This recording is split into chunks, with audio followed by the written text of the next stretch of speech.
Romans chapter 3, verses 29, 30, and 31. The Holy Word of God has this to say. Is He the God of the Jews only? Is He not also of the Gentiles? Yes, of the Gentiles also.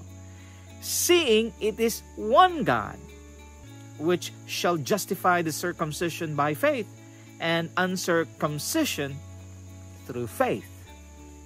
Do we then make void the law through faith? God, one God, forbid. Yea, we establish the law. Who is this one God? Jesus supplied us the answer. He is the Father and the God of Christ Himself, the only true God, and Jesus, the only true begotten Son. The divine Father begot the divine Son. So the Trinity doctrine, three co-equal, co-eternal persons, is not the God of the Jews, nor of the faithful Gentiles. It is the three gods of someone else. It is the three co-eternal, co-equal persons of someone else. It is the three co-essential beings of someone else. You see, friends, this nonsensical teaching Trinity is not from the Bible.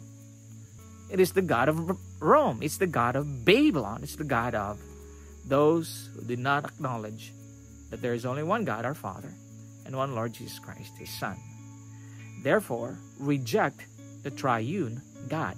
It is not the God of the Jews, nor the God of those who are converted Gentiles.